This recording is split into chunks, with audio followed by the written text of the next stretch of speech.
I'm talking to RHS Ambassador Mary Berry, the cook, judge on the Great British Bake Off and author of more than 70 cookery books. But I'm talking to her about her passion for her garden here in Buckinghamshire and her delight in gardening and growing your own. Mary, one of the key areas of your garden is obviously the pond. Have you changed it much over the years? We've been here now 27 years and when we came it was smaller. That willow tree was on that bank and Tom, our son's a tree surgeon, so he and his men were able to dig it all out and saw springs coming through because it is a natural pond. But you've kept some of it quite natural with the grass flowing in and some of it more planted. When we arrived it was very natural and there were bulrushes and yellow irises, and now we have beautiful blue irises, variegated ones. We've got Primula, Floridae and Miller's Crimson just coming, and Gunner. Now this Gunner, these Gunners are amazing, aren't they? we have to cover them. We're very cold, we're very high here.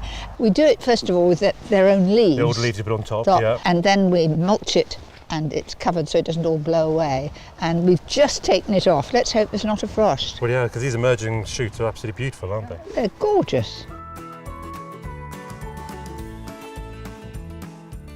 Mary, one of your key aims as being an RHS ambassador is to encourage people to grow as much as they can in terms of grow your own fruit and veg. You've got a lovely fruit and veg garden here, but what are some of the key staples that you grow year in, year out? Plenty of leeks, all different kinds of salads. And salads are so simple, aren't they? And they don't need much space. I do mine in an old wooden wine box, the miniature ones, and you can cut and come again.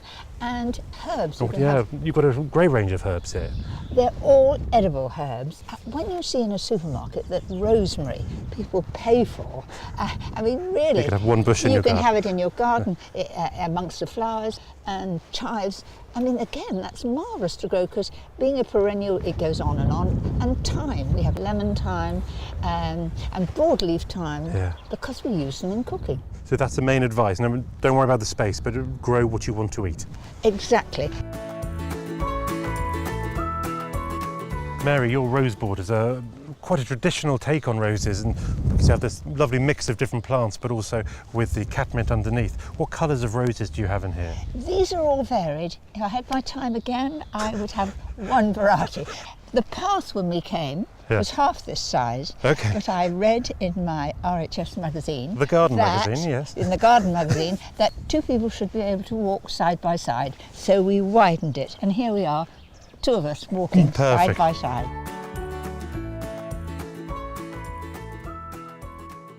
This year, especially, the RHS is really trying to push the notion of health and happiness in a garden. You must get that from when you're outside. I do. I mean, I come home, first thing I do is walk out. And I think, you know, if you're a member of the RHS and you go to any of the gardens, Rosemore, Hyde Hall, or, you know, you can go there for the day, have a day out. And they do especially cater at holiday times for children, and I think that's great. Sort of hunts and learn more about butterflies, all sorts of things, don't you? Absolutely, because it's about getting out there and enjoying it. But I guess some people can often be put off a bit by horticulture or growing plants because they can look a bit difficult or technical. But for you still, even with your knowledge, it's still about the beauty of enjoying the outdoor places. I have to confess, I'm a fair weather gardener. You don't see me out midwinter other than wrapped up with taking the dogs out. I don't actually garden midwinter from choice, but as soon as the sun comes out, what could be better?